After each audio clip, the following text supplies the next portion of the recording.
Buenas tardes. Dios les bendiga. ¿Me acompañan en su Biblia, por favor? Libro de los Hechos, capítulo 2.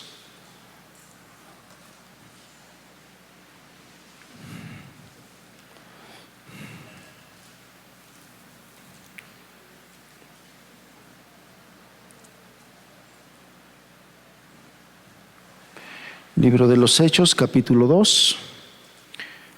Vamos a leer del verso 44 a la primera parte del verso 47. Dice así: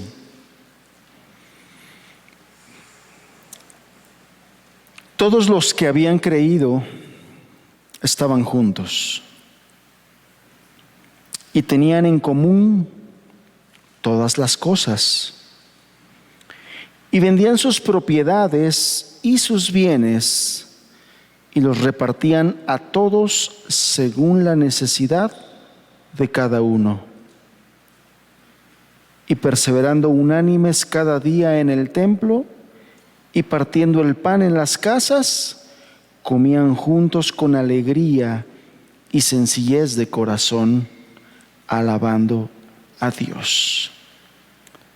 Dice todo lo demás del verso 47, teniendo favor con todo el pueblo, y el Señor añadía cada día a la iglesia los que habían de ser salvos. El día de hoy vamos a estudiar solamente hasta la primera parte del verso 47, donde dice alabando a Dios. Desde el verso 44 hasta esta primera parte del verso 47. Vamos a orar. Padre, te agradecemos el día de hoy, te agradecemos la oportunidad de estar aquí, te agradecemos, Padre, y pedimos que en tu bondad nos ayudes a entender tu palabra.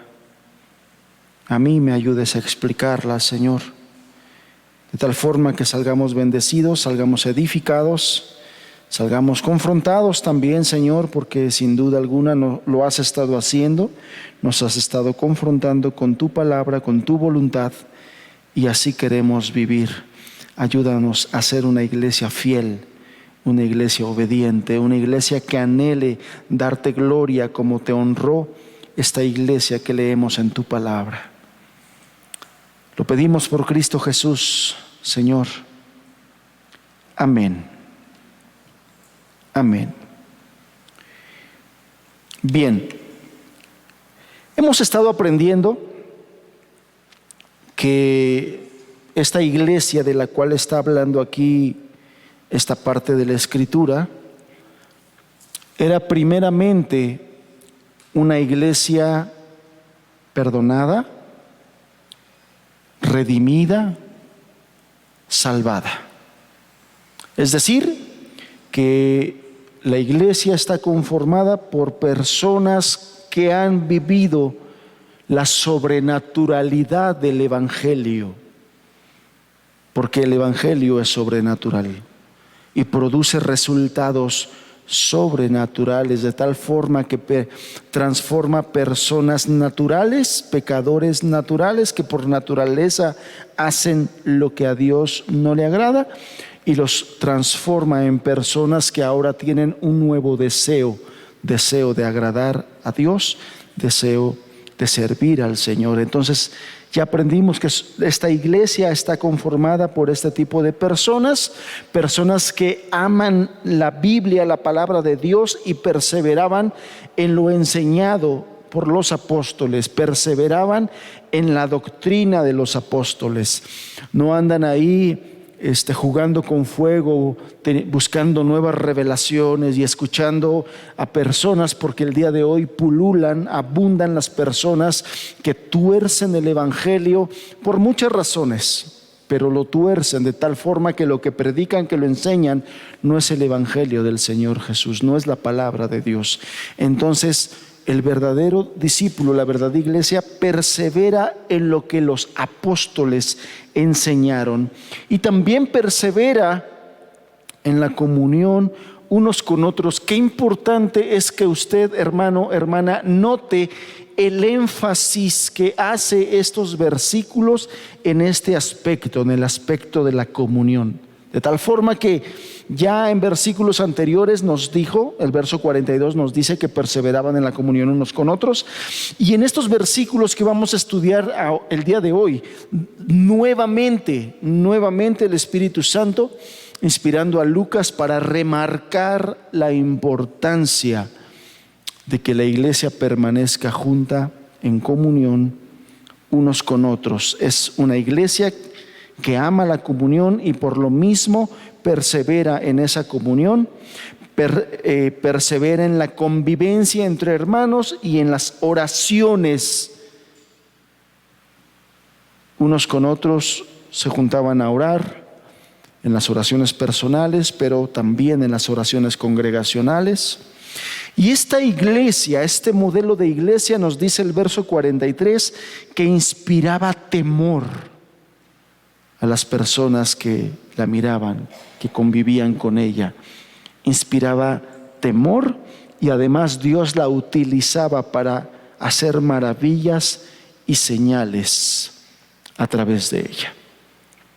Esto es lo que hemos estado aprendiendo en estas últimas semanas. Y sin embargo, el ver cómo Dios sigue haciendo énfasis en la importancia de esta iglesia, de tal forma que nosotros no vamos a esquivar ese énfasis de Dios, sino que al contrario, nos vamos a esforzar en entender el énfasis que Dios está haciendo. ¿Por qué tantos versículos hablando de esto? De tal forma que, bueno, pues todavía no acabamos el capítulo 2 del libro de los Hechos y creo que tampoco hoy lo vamos a terminar.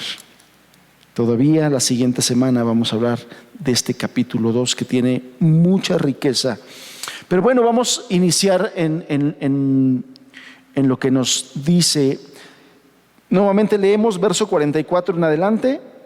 Todos los que habían creído estaban juntos y tenían en común todas las cosas, y vendían sus propiedades y sus bienes y los repartían a todos según la necesidad de cada uno, perseverando unánimes cada día en el templo y partiendo el pan en las casas, comían juntos con alegría y sencillez de corazón, alabando a Dios.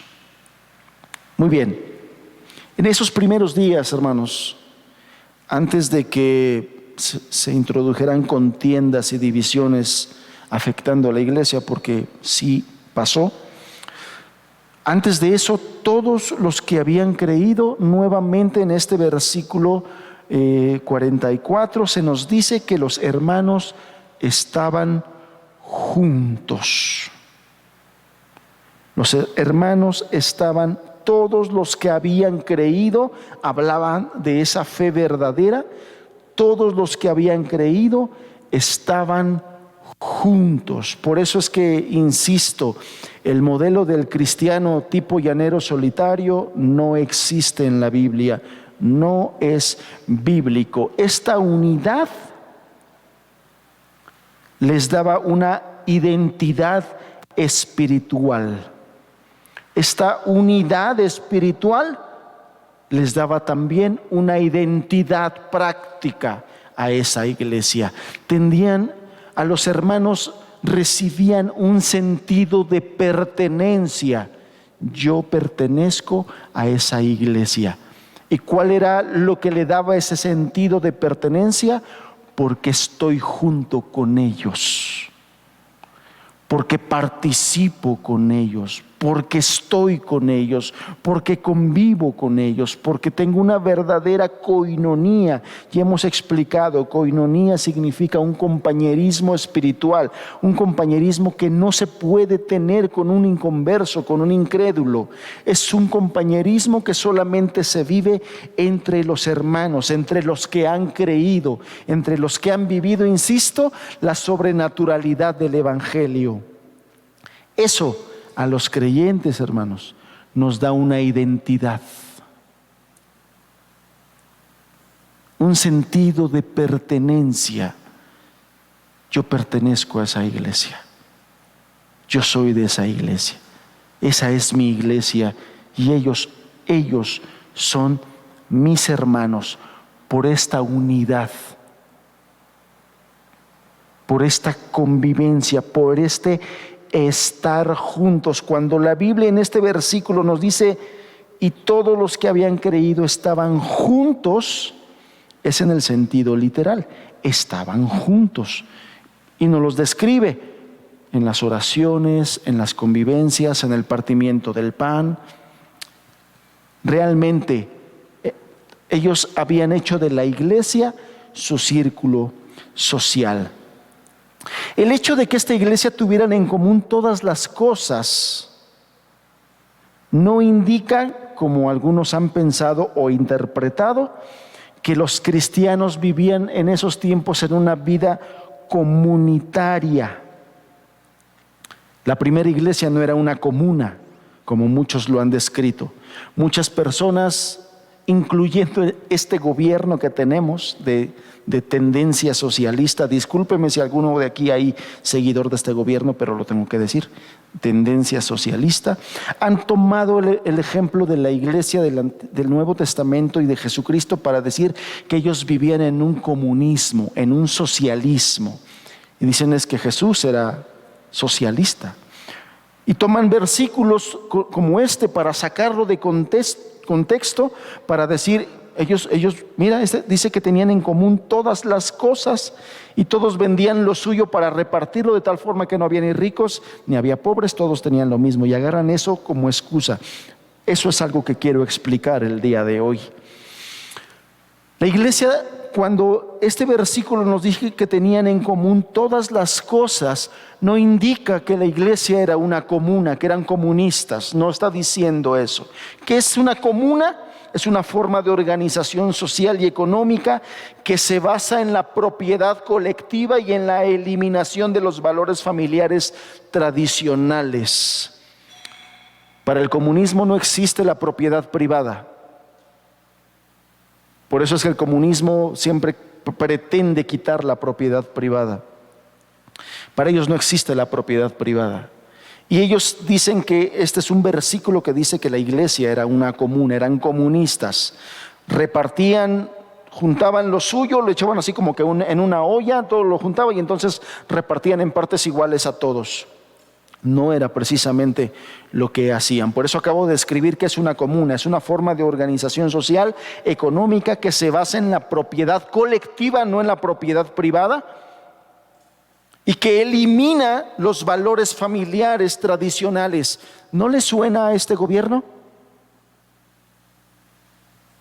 Quitando los valores familiares, enseñando que hay otros nuevos matrimonios, que puede haber matrimonios entre hombres, matrimonios entre mujeres, eliminando el matrimonio tradicional de varón y hembra, los creó.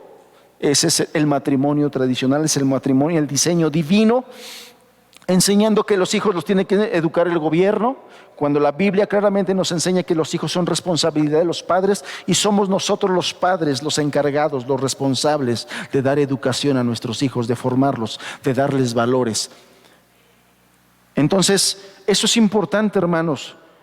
En tiempos tan peligrosos, de ideologías tan peligrosas como los que estamos viviendo hoy, donde desde el gobierno, y no solamente el gobierno nacional, sino gobiernos internacionales, están empujando estas ideologías, la ideología socialista, la destrucción de la familia tradicional. Los cristianos tenemos la obligación, la santa obligación de instruirnos en la palabra para poder diferenciar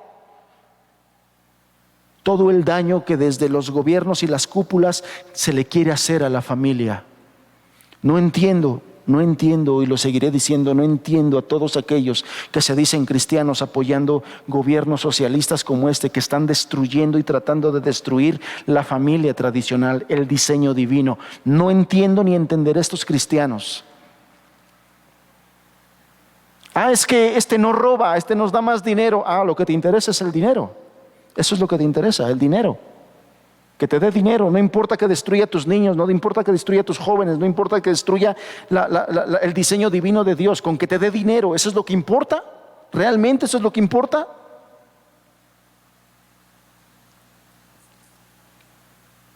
Los cristianos tenemos la santa responsabilidad de llenarnos de la palabra de Dios para que nuestros conceptos acerca de la familia, acerca del matrimonio, acerca de la crianza de los hijos, acerca del trabajo, acerca del empleo, acerca de la propiedad privada, acerca de la política, esté formada, normada por la palabra de Dios y no por las ideologías que vengan de fuera.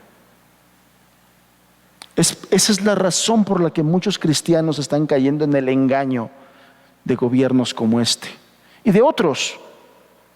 Yo no soy partidista, no soy ni de izquierda ni de derecha, no me interesa pertenecer, pero sí me interesa ver cómo la iglesia se defiende ante estos embates, ya sea de un partido de izquierda o de un partido de derecha, del que sea.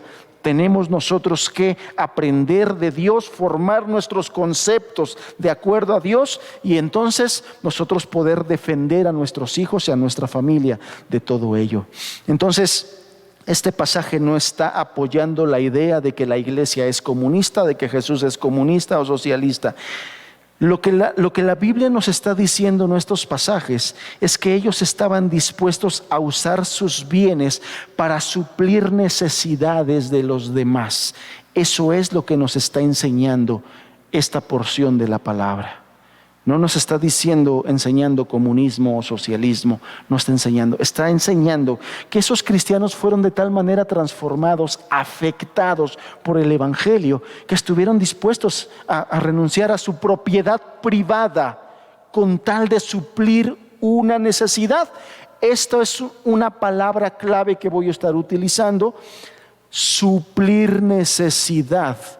No amoldarse a una filosofía comunista. Los cristianos hacían esto, vendían sus posesiones porque ellos querían suplir necesidades que en ese momento se estaban presentando. Recuerde usted que había venido la fiesta de Pentecostés. Venía gente de fuera, mucha gente de fuera. En ese momento Dios los sorprende con el evangelio, con la predicación y con el poder del Espíritu. Muchos de ellos se convierten a Dios, se vuelven a Dios, se quedan en Jerusalén, dejando en su lugar de residencia trabajos, posesiones, casa, y entonces se quedan en Jerusalén. Obviamente se quedan con necesidad, aunado al hecho de que muchas personas, por el hecho de haber entregado sus vidas a Jesucristo y de reconocer a Jesucristo públicamente, fueron expulsados hasta de sus trabajos, fueron desheredados, fueron sacados de sus casas. Entonces había necesidad entre muchos creyentes en aquel momento. Entonces es importante entender que la colaboración y el abastecimiento mutuo para las necesidades de los peregrinos de aquella fiesta era una tradición antigua en aquel lugar de Israel durante las grandes fiestas. O sea, no solamente fue algo que surgió en la iglesia en aquel momento, y ya en el pueblo de Israel ya había esa antigua tradición de colaborar para suplir necesidades de los peregrinos que llegaban a aquellas grandes fiestas. Era tanta la gente que llegaba a aquellas festividades que las posadas, los hoteles, vamos a llamarlo de una manera, las posadas, no tenían el espacio suficiente para dar lugar y cabida a la gran afluencia de gente que llegaba a Jerusalén durante esas épocas de fiestas. Y entonces, como resultado, las familias comunes, las familias que vivían en Jerusalén, abrían sus casas y compartían sus recursos con los visitantes. Entonces, ya les decía yo, muchos miembros de la iglesia, de aquella iglesia primitiva, de aquella iglesia primera, eran de esos peregrinos que vinieron a las fiestas. Los primeros versículos que estuvimos estudiando en el libro de los Hechos nos platican, nos narran eso. Mucha gente vino a Jerusalén. Ahí Dios los llama, los sorprende, los transforma y se quedan. Entonces muchos de las personas que conformaban ya la nueva iglesia eran de esos peregrinos salvados mientras visitaron Jerusalén en aquella fiesta de Jerusalén.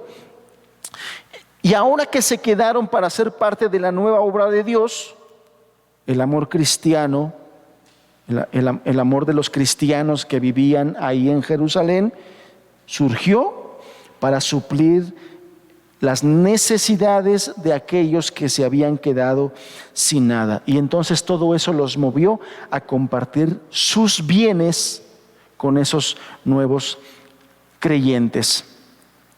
Yo le decía, seguramente hubo personas que por el hecho de entregar sus vidas a Cristo, fueron expulsados de sus propiedades, perdieron el trabajo o el sustento por haber hecho profesión de fe en Cristo. Entonces, lo que sucedía y lo que se nos está diciendo aquí es que el resto de la iglesia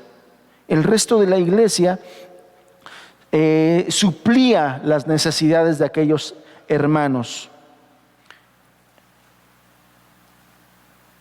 Además de que, dentro de esa iglesia de Jerusalén, pues había hermanos que, pues de manera natural tenían necesidad, eran pobres dentro de la iglesia. En la iglesia había gente pobre, como lo vamos a ir entendiendo más adelante cuando vayamos avanzando en el libro de los Hechos. Había hermanos pobres, muy pobres dentro de la iglesia, y entonces los hermanos que más tenían eran los que proveían para suplir la necesidad de aquellos hermanos. Entonces, reitero, hermanos, eso no fue una forma primitiva de comunismo.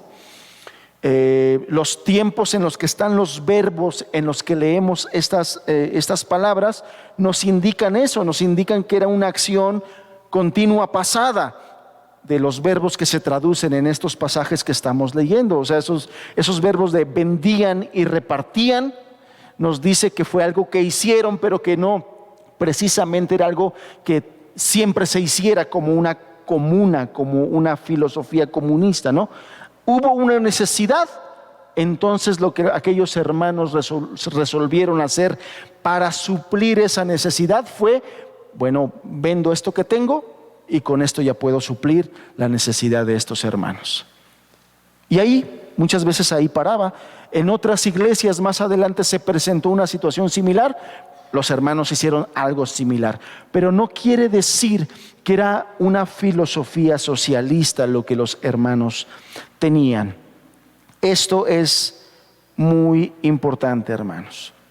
En ningún momento se dice que ellos vendieron y todo lo que juntaron lo recaudaron ahí en una olla comunitaria para repartir en partes iguales a todos. Eso no es lo que está enseñando el versículo. Este asunto de ser sensibles a la necesidad del necesitado es un principio de vida cristiana, hermanos. No debemos pasar la responsabilidad que tenemos cada uno de nosotros como creyentes cuando el Espíritu Santo nos incita a ser cuidadosos de nuestros hermanos que están padeciendo necesidad. Por si eso fuera poco, o sea, por si lo que les acabo de decir no fuera suficiente para entender lo que estoy explicando y lo que estoy refutando, o sea, que no es comunismo, el verso 46, si me acompaña, en el verso 46, dice, y perseveraban unánimes cada día en el templo y partiendo el pan en las casas. Comían juntos con alegría y sencillez de corazón. Este verso 46 nos dice que aquellos hermanos conservaban sus casas. No todos las vendieron para darlos a la olla comunal y repartir los bienes de manera equitativa, no. Había quienes sí tenían sus casas, propiedad privada. La Biblia enseña propiedad privada. El socialismo está en contra de la Biblia, de Dios, de la iglesia cristiana. El día de hoy se están enseñando muchas ideologías socialistas. Hermanos, tengan cuidado. Y tengan cuidado que están aprendiendo sus hijos. No vaya a ser que en tu casa se esté gestando un socialista junior por todo lo que está aprendiendo entre las conversaciones con sus cuates, con sus conocidos, en la preparatoria, en la universidad. no vaya a ser que en tu casa se está gestando un socialista, una feminista radical. Y por eso es importante que tú te instruyas, para que instruyas a tus hijos en las verdades de Dios, en la doctrina de los apóstoles.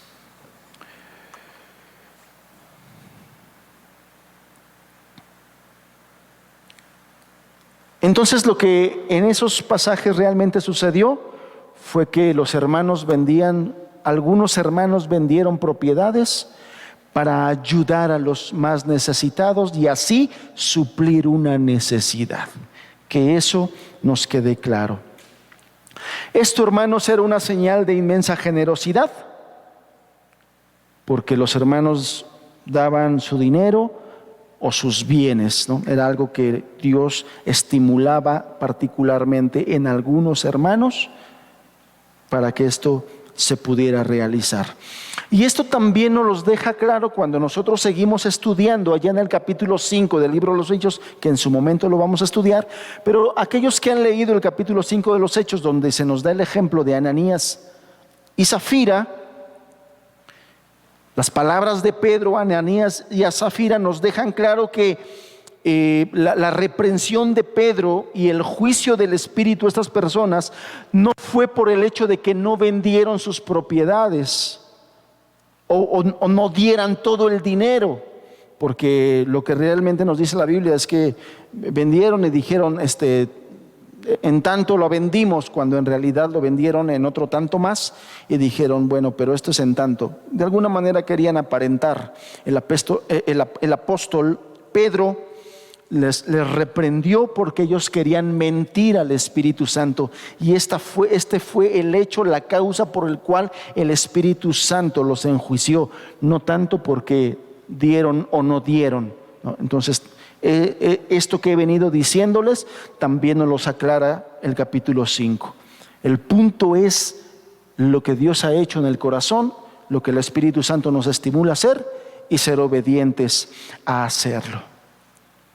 Y bueno, como otra evidencia que quiero yo darles para desmentir esa idea primeramente de que la iglesia primera era una iglesia comunista, socialista,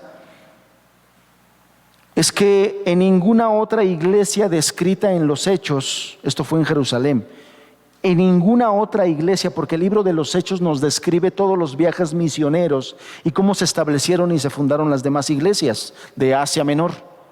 Bueno, en ninguna otra iglesia se repitió este patrón de vender las propiedades. En algún momento, hace algunos años, hubo quien me preguntó, hermano, ¿por qué la Biblia dice que los hermanos vendían sus posesiones y la daban a los pobres y la daban a los necesitados? ¿Por qué hoy no se sigue haciendo? Curiosamente, esta persona no quería vender su casa, o no lo hacía, no. Más bien era una intención de denme y no de dar. Eso es lo que condena la Escritura, el egoísmo y todo eso. Entonces, solamente allá en la segunda carta a los Corintios, en el capítulo 8, se describe una situación parecida de generosidad hecha a los pobres de Jerusalén.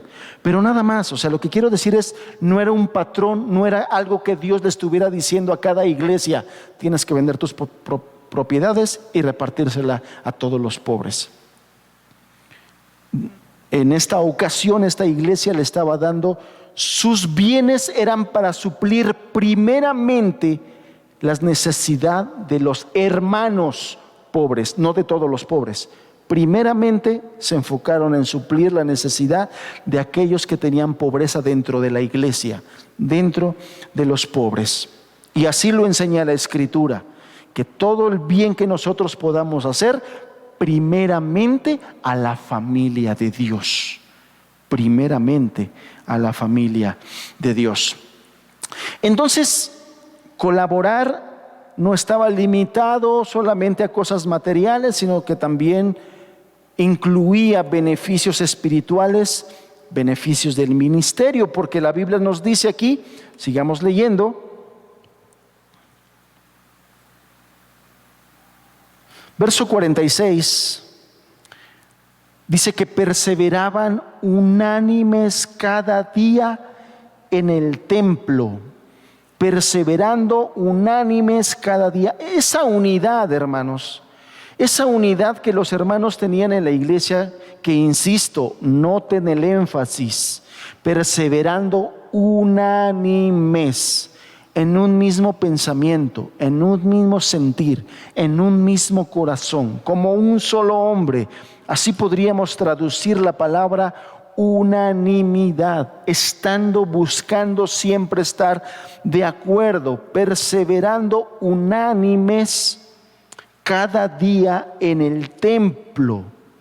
Esa unanimidad no solamente era en cuestiones materiales, sino también en cuestiones espirituales, porque dice perseveraban en el templo, iban al templo en las horas de oración, en los días de oración, a las reuniones de oración, vamos a llamarlo así, y sin dudar estaban ahí para testificar lo que ellos estaban viviendo.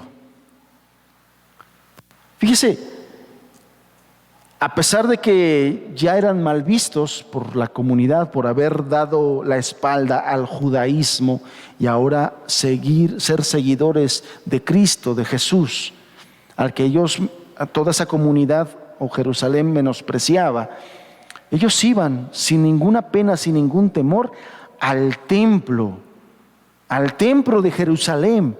Ahí se reunían para hacer oración los hermanos. Y seguramente esto permaneció y perduró hasta el día en que ese templo fue destruido en el año 70 después de Cristo. Los hermanos permanecieron ahí. A esos hermanos les quedó muy claro las palabras de Jesús. Ese templo era casa de su Padre, era casa de oración. Y ellos dijeron, pues entonces a la casa del Padre nos vamos a orar.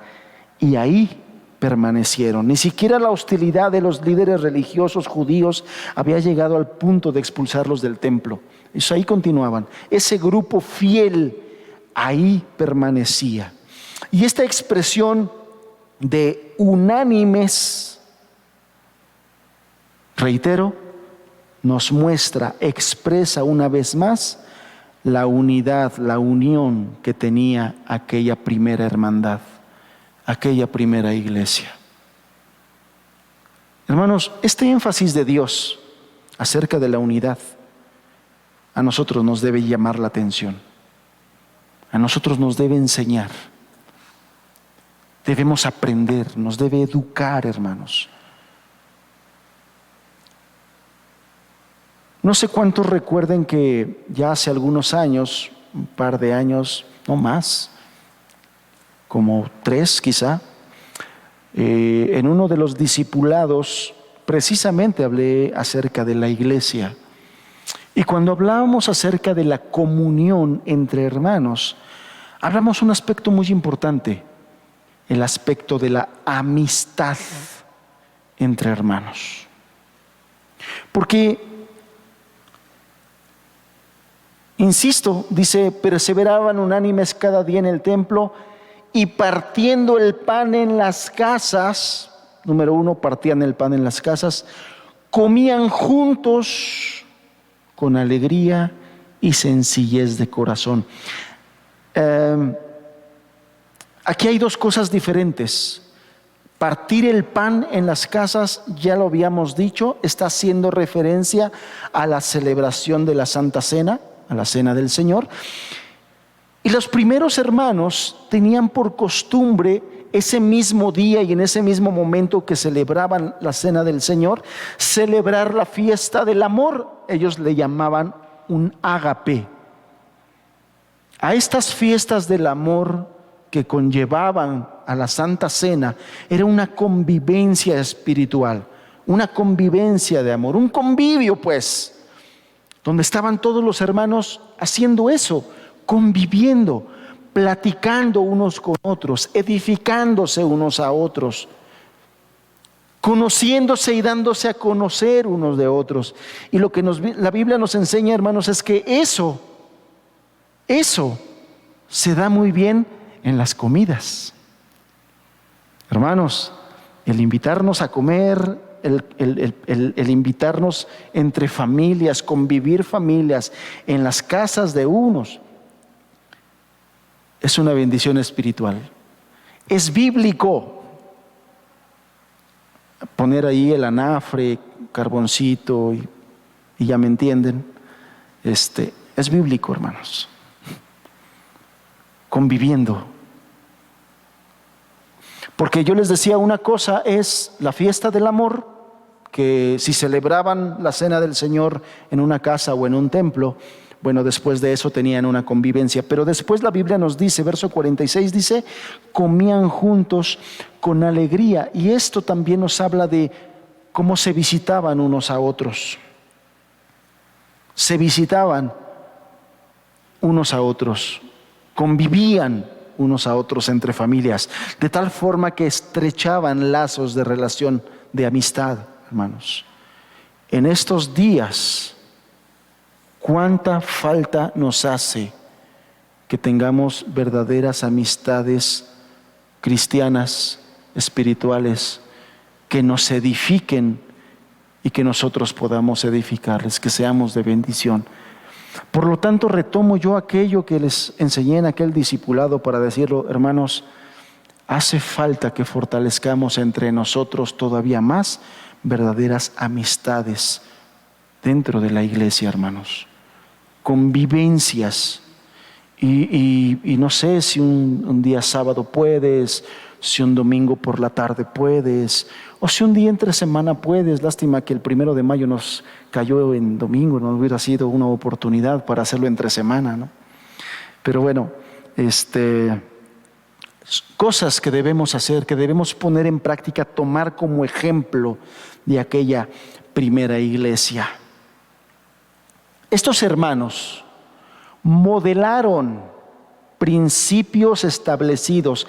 Como eran hermanos que perseveraban en la doctrina de los apóstoles, ellos pusieron atención y le dieron el valor a las enseñanzas de los apóstoles. Bueno, fíjese lo que dice Primera de Pedro capítulo 4 verso 9: hospedaos los unos a los otros sin murmuraciones. O sea, si te llegan visitas, hermano, pues no empiezas, ay, ni se peinó. No murmures, o sea, ya, ama al hermano, ama al hermano. O sea, pues iba a venir a visitarme, pues que se peine, pues. Sin murmuraciones, hospedaos los unos a los otros, dice, sin murmuraciones. Lo que quiere decir esto es, bueno, lo que les dije hace un rato no es tan importante como esto que les voy a decir. Cuando habla sin murmuraciones, lo que quiere decir es que sean relaciones que nos unan más, no que nos separen más. Es que lo fui a visitar, pero me hizo gestos, me hizo caras, tuvo una actitud media fea, y pues mejor ya ni me acerco, ya mejor ni le hablo. No, el propósito de acercar y de convivir es estrechar, no separarnos. Y si de por sí sabes que tienes el carácter así medio feíto, pues hermanos, esta situación Dios nos los puso para que aprendamos y nos eduquemos, y que esos aspectos y partes de nuestro carácter feíto las vayamos superando. Ay, es que a mí de por sí no me gusta que vengan a mi casa. Pues la Biblia dice que tienes que aprender a ser hospedador. Y además de aprender hospedador, de buena gana, no murmurando. Entonces, hermanos que dicen, es que no, a mí de por sí no me gusta así que haya gente en mi casa, porque luego vienen chamacos latosos. Ay, fuchi. Tienes que amar a los hijos de los hermanos. Y si tú ya pasaste esa etapa, ya no tienes niños, pues entonces es momento de que tú te eduques en esa parte para que des un consejo a las madres jóvenes. Eso es lo que dice la Biblia acerca de las mujeres cristianas mayores, que sean ancianas para que enseñen a las más jóvenes. Ay, no, yo andar soportando chamacos, ay, no, ya aguanté a los míos muchos años, no para andar aguantando la de otros. Estás mal. Tienes que ser hospedador y tienes que hacerlo sin murmuración. Esta iglesia puso en práctica las enseñanzas de los apóstoles. Por ejemplo, el apóstol Pablo, allá en 2 Corintios capítulo 8, verso 14, dice: sino para que en este tiempo con igualdad la abundancia vuestra supla la escasez de ellos, para que también la abundancia de ellos supla la necesidad vuestra, para que haya igualdad, como está escrito: el que recogió mucho no tuvo más, y el que poco no tuvo menos. A este pasaje es precisamente al que me refería hace un rato, donde el apóstol Pablo a la iglesia de Corintios habla de suplir la necesidad del hermano que está padeciendo una necesidad, con el propósito de suplir una necesidad.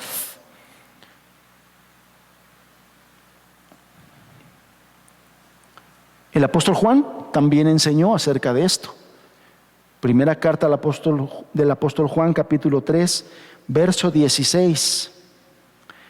En esto hemos conocido el amor, en que Él puso su vida por nosotros. También nosotros debemos poner nuestras vidas por los hermanos. Pero el que tiene bienes de este mundo y ve a su hermano tener necesidad y cierra contra él su corazón, ¿cómo mora el amor de Dios en él? Hijitos míos, no amemos de palabra ni de lengua, sino de hecho y en verdad. ¿Se dan cuenta cómo lo que estamos viendo en general habla de una iglesia involucrada en las cuestiones de la iglesia? Habla de una iglesia participativa. De hecho, ese es el título de la enseñanza. Una iglesia participativa, involucrada. Y esto, hermano, tiene varias implicaciones, tiene muchas implicaciones de lo que Dios nos ha venido hablando. Una iglesia participativa como era aquella iglesia primera, era una iglesia involucrada en las situaciones y en las necesidades de cada uno de los miembros. Por lo tanto, esta condición no se puede cumplir, hermanos, en hermanos que dejan de congregarse, en hermanos que no vienen, en hermanos que por distancia nada más están comunicando. La iglesia primera era una iglesia involucrada, una iglesia que participaba en las situaciones, actividades, necesidades propias de aquella iglesia local. No me cabe en la cabeza y por eso no entiendo cómo hay quien puede pensar que así a lo lejos pueden sentirse miembros de una iglesia. Eso no puede ser así. Porque la iglesia verdadera, genuina, es una iglesia que está bien involucrada, hermanos, en las necesidades de los hermanos. Dios en su sabiduría, hermanos, Dios en su sabiduría permite que la iglesia esté variada, de tal forma que, por poner ejemplo, la iglesia bíblica de Puebla, hay matrimonios donde los dos son cristianos, hay matrimonios jóvenes, hay otros medios jóvenes y hay otros que ya no son tan jóvenes, pero son matrimonios. Hay matrimonios con hijos pequeños desde la edad de brazos, hay matrimonios con hijos párvulos, con hijos niñez, con hijos adolescentes, con hijos jóvenes y con hijos de adultos, inclusive algunos ya hasta abuelos están aquí. Entonces, la iglesia en ese sentido está repartida. Hay jóvenes, hay hombres maduros, hombres y mujeres maduras, hay ancianos. De tal forma, hay gente con diferentes preparaciones y oficios, de tal forma que hay una variedad en ese sentido dentro de la iglesia. Eso tiene su propósito, hermanos, que cuando la iglesia está involucrada, eso también, primero, es mi convicción, hermanos, es mi convicción. La unidad y la comunión en la iglesia tiene un poder santificador.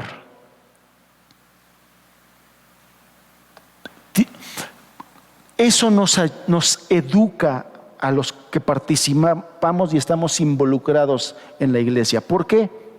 Porque es obvio, es evidente, es una realidad, hermanos, y no lo vamos a esconder, que todavía somos una obra imperfecta, no terminada en ese sentido, no terminada de la gracia del Señor. O sea, ya mucha de su gracia nos ha transformado, pero hay muchas cosas de nuestra vida y de nuestro carácter principalmente que todavía necesitan ser pulidos. Y entonces cuando convivimos y nos involucramos en la iglesia y en esa comunidad y en esa unión, esas cosas que estamos deficientes se van puliendo en nuestro contacto con otros hermanos, ¿sí o no? Ay, es que la hermana es así como que media durita para decir las cosas. Bueno, la Biblia te dice tienes que soportarla. Y entonces entra ese poder santificador, ¿no? Pues ahí está la hermana media amargosa para decir las cosas, pero Dios me manda a amarla. Y entonces ese poder santificador me va a empezar a obrar en mí. Hasta ese hermanito que no le puedo decir nada porque luego se me siente, se me enoja. No le gusta que le digas algo. Bueno, eso te va enseñando que para acercarte con ese hermano tienes que buscar la gracia de Dios. Ay, Señor, ayúdame porque voy a hablar con este hermano. Por favor, dame tu gracia porque voy a platicar con él o tengo que decirle esto a esta hermana. En esa unidad Dios nos va educando, Dios nos va puliendo. Fierro con fierro se aguza. En México, aquí en Puebla dicen piedra con coyol, pero la Biblia dice fierro con fierro se aguza, se afila, se va afilando, nos va ayudando. Eso es lo que enseña la Escritura. Entonces en esa unidad nosotros vamos aprendiendo, nos vamos santificando. Verso 46, parte B.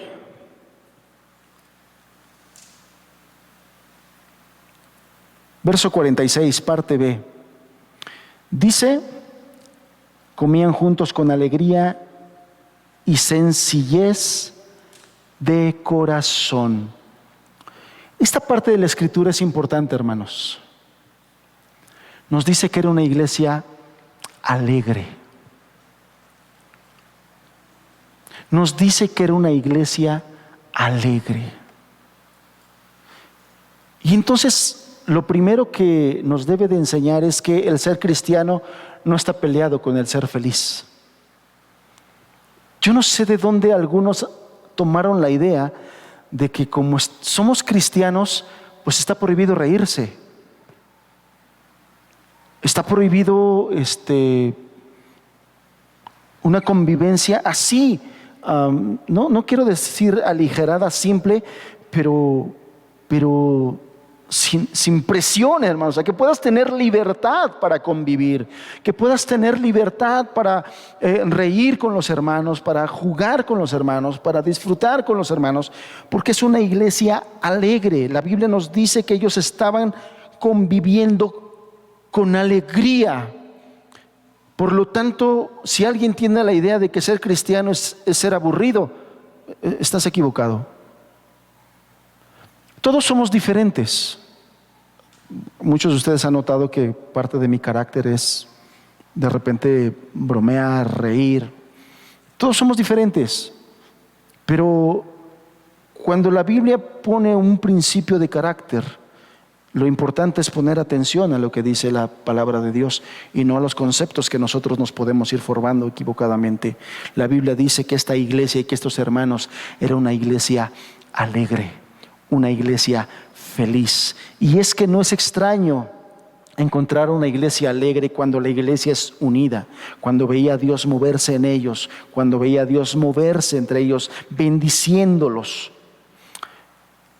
Aquí en esta parte de la Escritura, la raíz griega de donde proviene la palabra alegre o alegría es la palabra agagiasis. Disculpe, no sé si lo pronuncio bien, pero agagiasis, del verbo agagiao, que significa alegrarse. Era una iglesia alegre, hermanos. Evidentemente en esas visitas en la casa tenían el propósito de estar alegres, de estar contentos. de divertirse. Ese propósito tenían también. Y también se nos dice que esa iglesia era alegre porque tenían una característica: sencillez de corazón. Dice, comían juntos con alegría y sencillez de corazón. Al estudiar y meterme un poquito a estudiar esto de la sencillez de corazón, encontré algo interesante. La sencillez de corazón se presenta cuando el discípulo o los discípulos o la iglesia están peleando, rechazando el orgullo, la soberbia, el egoísmo.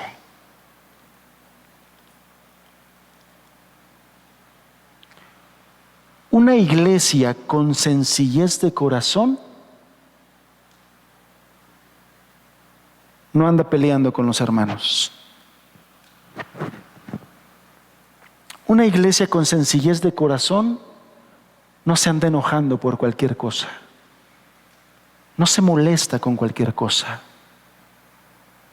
Y es que cuando hay hermanos o hermanas, miembros de la iglesia que, como dije hace rato, no les puedes decir nada, no les puedes pedir un favor que no les guste porque luego sientes que se ponen mal, porque entonces el ambiente se siente pesado.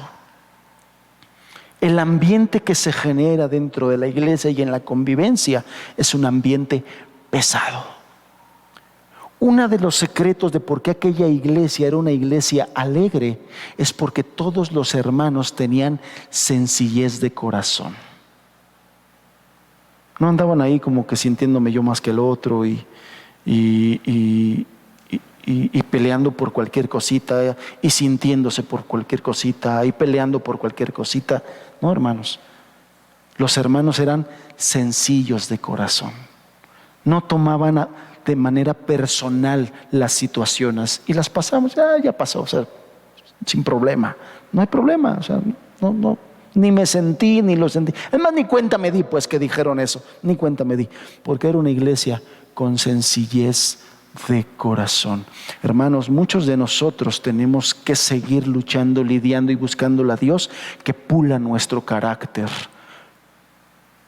Que pula nuestro carácter. No te estoy diciendo que seas como algunos de nosotros que nos gusta reír, que nos gusta echar broma. No te estoy pidiendo eso. Somos diferentes. Lo que sí tienes que poner atención es a lo que la Biblia dice. Y la Biblia dice que debemos ser discípulos con sencillez de corazón. No altivos, hermanos. No arrogantes. No sentiditos. No soberbios. No egoístas. Porque ese sentirme proviene de eso. De orgullo, de soberbia, de egoísmo. No te voy a pedir que tengas ese carácter que muchos o algunos tenemos, de que nos gusta reír, que nos gusta bromear inclusive. No te voy a pedir eso. Lo que sí te pido es que pongas atención a lo que dice la Escritura y que tengas un corazón sencillo. Con sencillez de corazón, ellos se relacionaban entre los hermanos. Que Dios nos ayude a ser una iglesia con sencillez de corazón. Que Dios nos ayude a ser hermanos, discípulos, con sencillez de corazón. No sintiéndome más que el otro, mejor que el otro, más santo que el otro. No, hermanos. Con sencillez de corazón. Esta palabra de sencillez aparece solamente aquí en el Nuevo Testamento. Y literalmente significa esto: simplicidad, lo cual indica que no había semillas de egoísmo en sus corazones. Eso es lo que significa sencillez de corazón. Y bueno, por último, el verso 47 en la parte A dice, alabando a Dios. Alabando a Dios. Y es que alabar a Dios, hermanos, al que lo hace de corazón, cuyo motor es la gratitud, esa persona recibe gozo. Alabar a Dios produce alegría, produce gozo. Alabar a Dios significa que nosotros referimos, testificamos de sus maravillas, de sus atributos y de sus obras. Eso significa alabar a Dios. Testificamos, compartimos, exclamamos sobre sus maravillosas obras y sus maravillosos atributos. Y el objetivo de aquellos primeros hermanos era exaltar al Señor, y eso producía verdadera felicidad, hermanos. Exaltar al Señor. Cuando nos reunimos, qué bendición cuando ya después de que estamos ahí platicando, alguien hace una ruedita por ahí y empieza a cantar unos cantos. Eso bendice y bendice mucho. Alegría llega a quienes están empeñados a darle gloria a Dios, hermanos. Dios los bendice con un espíritu alegre. Aquellos que están empeñados a darle gloria a Dios. Fíjate, quiero hacer este comentario acerca de la alabanza congregacional.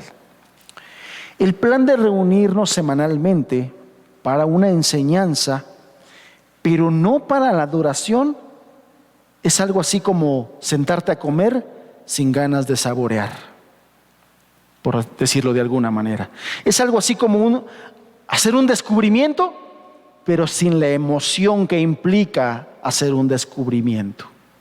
Es algo así como ver un milagro, pero sin asombrarte por ese milagro que se está obrando. Es como recibir una dádiva, pero que tu corazón no exprese ninguna gratitud. Es como escuchar alguna advertencia, pero no sientes temor. Es como una persona que se arrepiente, pero no siente lamento por las obras que hizo. ¿Me estoy explicando? Eso es una reunión a la que vienes solamente pensando en escuchar la enseñanza y la palabra, pero no vienes con un corazón dispuesto, anhelante de alabar a Dios.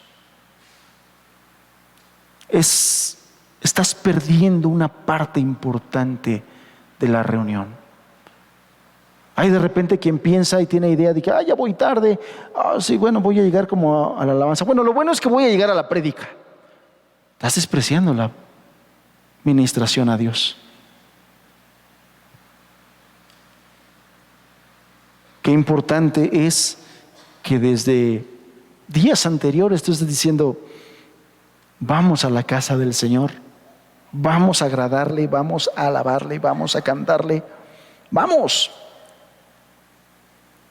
Que estemos nosotros transmitiendo eso a los nuestros hermanos. A mis hermanos que tienen hijos pequeños, hermano, desde ahorita,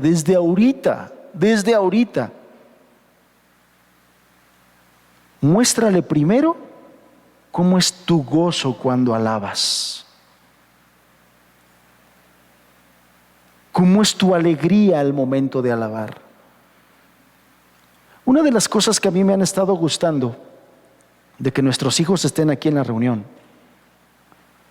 es que es la oportunidad que ellos tienen de ver a sus padres cómo se alaba al Señor. Es la oportunidad que nuestros niños, que nuestros hijos tienen de que ellos vean cómo sus padres alaban al Señor y cómo sus padres ponen atención a la palabra de Dios cuando es expuesta. Una de mis preocupaciones en la escuela dominical, se las comparto, es que los separamos y les quitamos la oportunidad de que ellos vean cómo sus padres hacen en la reunión. Y sí, si en la alabanza tú eres de los que están pues así, pues ya me cansé, ya me quiero sentar, a ver a qué horas dicen que ya nos sentemos. Pues no tengo muchas ganas de alabar, de aplaudir. Pues eso es lo que ven tus hijos. Eso es lo que ven tus hijos. Tu actitud hacia la predicación de la palabra, eso es lo que ven tus hijos. Y eso es lo que aprenden tus hijos. Desde ahorita, hermanos, desde ahorita preparen a sus hijos para servirlo. Denle las herramientas, ayúdenlos a prepararse, ayúdenlos a capacitarse. Enséñales a tocar un instrumento, enséñales a cantar, o diles cómo cantar, o mételos a un lugar donde aprendan a cantar. Ahí está mi hijo, y una de las cosas en las que le estoy correteando es decirle, Itiel, es que yo ya no puedo cantar, hermanos, yo ya me canso de cantar y predicar, ya no puedo. Y entonces estoy sobre de mi hijo, aplícate en esto y apúrate en esto, y está tomando clases de canto. Y aplícate, y apúrate, y nada, que me da pena.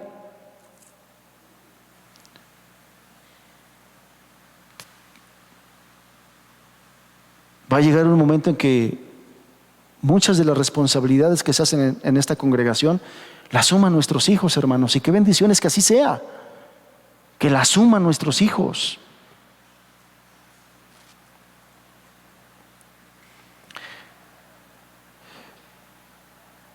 Hace rato decíamos que Dios nos salvó para adorar, y así es.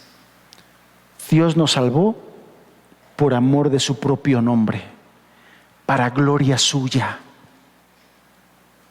Dios rescató de lo más necio de este mundo para avergonzar a los sabios de este mundo, pero no para gloria del necio, sino para gloria del mismo. Para gloria de Dios, para gloria del mismo, hermanos. Dios nos salvó para adorarle. Después de que el apóstol Pablo se la pasa 11 capítulos ahí en la carta de los Romanos hablando de la grandeza del Evangelio, comienza inmediatamente Romanos 12, versículo 1. Por tanto, hermanos, les ruego por las misericordias de Dios que presenten sus cuerpos como sacrificio vivo y santo, aceptable a Dios, que es el culto racional. Es nuestro culto racional. Me agradó lo que decía el hermano Alejandro al principio de la reunión. A veces hasta para cantar somos perezosos. A veces hasta para aplaudir somos perezosos. Pablo nos dice que seamos un sacrificio vivo, santo, aceptable a Dios. Y la lección que aquí Pablo transmite es muy clara. Toda nuestra vida debe ser una ofrenda a Dios en respuesta a la gloriosa salvación que Él nos ha dado. Hermanos, hemos sido redimidos para adorar. Esto es esencial en la vida cristiana y en lo individual también. Hemos sido redimidos para adorar, y la Biblia nos llama a expresar nuestra adoración con cantos para el Señor cuando estamos congregados. Esto es lo que nos llama al Señor. No hay sonido más hermoso en el universo que las voces de los redimidos adorando. Es tan hermoso que esa será la banda sonora de nuestras vidas por la eternidad. Esta iglesia era feliz porque sabía entregarse en alabanza y en adoración a su Dios. Amén. Vamos a cerrar nuestros ojos.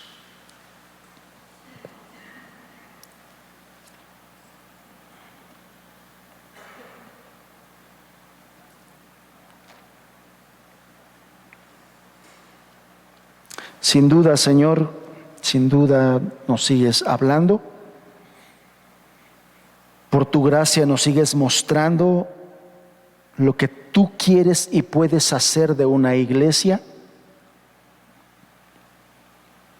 Y nosotros decimos, amén, Señor, que así sea. Ayúdanos. Ayúdanos a darte honra. Ayúdanos a darte gloria.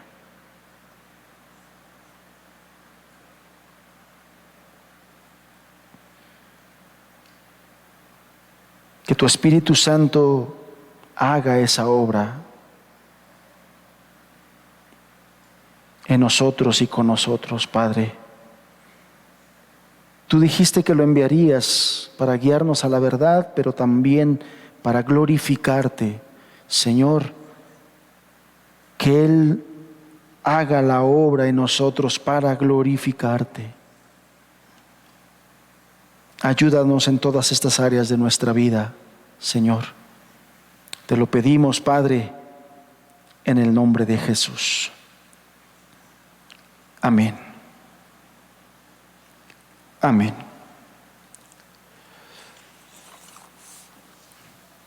Que el Señor les bendiga.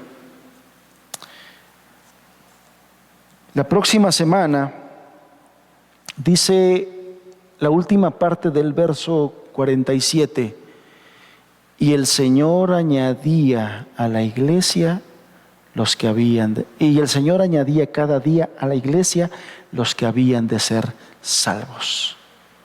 El próximo domingo estaremos hablando de este tema. Que tengan muy buena tarde, que ojalá y salgan incentivados a invitarse a una convivencia, a convivir en sus casas. Hermanos, abramos nuestras casas, invitemos. Yo ya los voy a empezar a invitar a que vayan a Tehuacán. Pero abramos nuestras casas, invítense entre ustedes, convivan entre ustedes. Y el Señor nos ha provisto nuestro hogar, nuestras casas, para que la compartamos, la abramos para convivir con nuestros hermanos en la fe. Hagamos amistades, hermanos, amistades sanas, santas, y que el Señor nos ayude. Que tengan muy buena tarde. Nos vemos pronto.